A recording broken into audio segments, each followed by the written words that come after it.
guys, we're going to talk about art, entertainment, and culture more than we realize. So, have you ever stopped scrolling kahit saglit lang tapos bigla mong maisip, wait, baka pareho-pareho tayo ng trip. Bakit kapag tumugtog yung isang Ben and Ben song, bigla tayong nagiging emotional kahit wala namang tayong karelasyon? Bakit kahit sinasabi nating last episode na bigla tayong aabot ng alas 3 ng umaga sa Maria Clara at Ibarra sa mga anime or K-drama?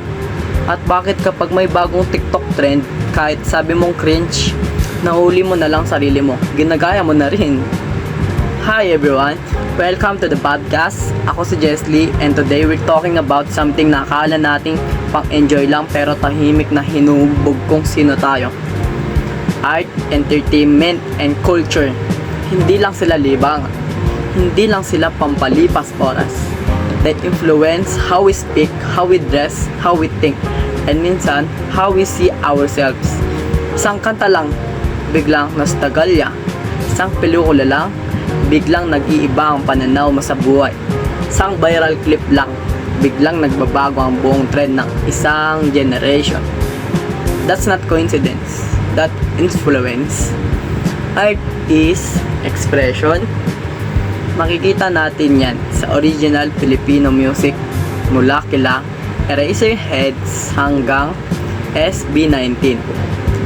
Four of Spades hat hindi artist na nagsasalita tungkol sa mental health, pressure, at pagmamahal sa sarili. Entertainment reflects society.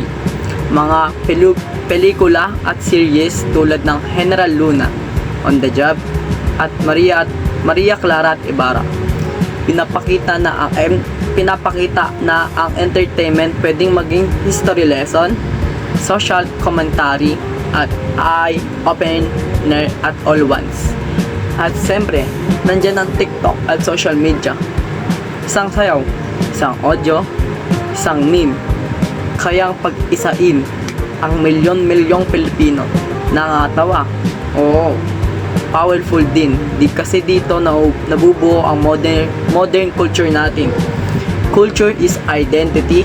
Pinaghalo ang traditional at modern Filipino values, wika, humor at creativity. Hindi nawawala ang kultura natin. Nag-evolve lang.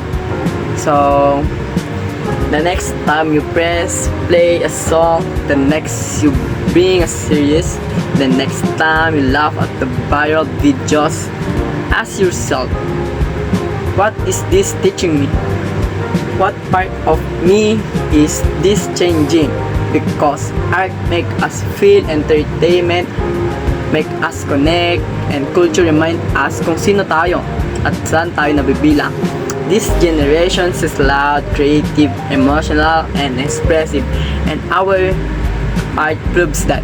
This is Jesly, and wasn't just a podcast episode, it was a reminder.